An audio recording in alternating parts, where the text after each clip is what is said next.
of mine.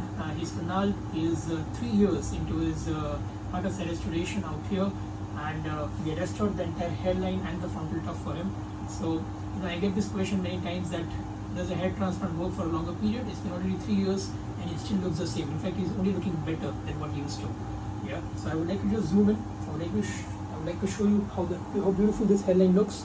This is an entirely transplanted hairline and temples, right? So we have transplanted all of this with very high density, yes, going all the way to his frontal tuft.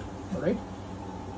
So in his case, he's a young model, a bodybuilder, and for him hair is very important.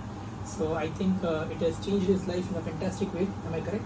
Yes. Yes, your life has improved in a great way. Yes. I'd like you to have a look at the donor area on the back side and see how beautiful this area looks.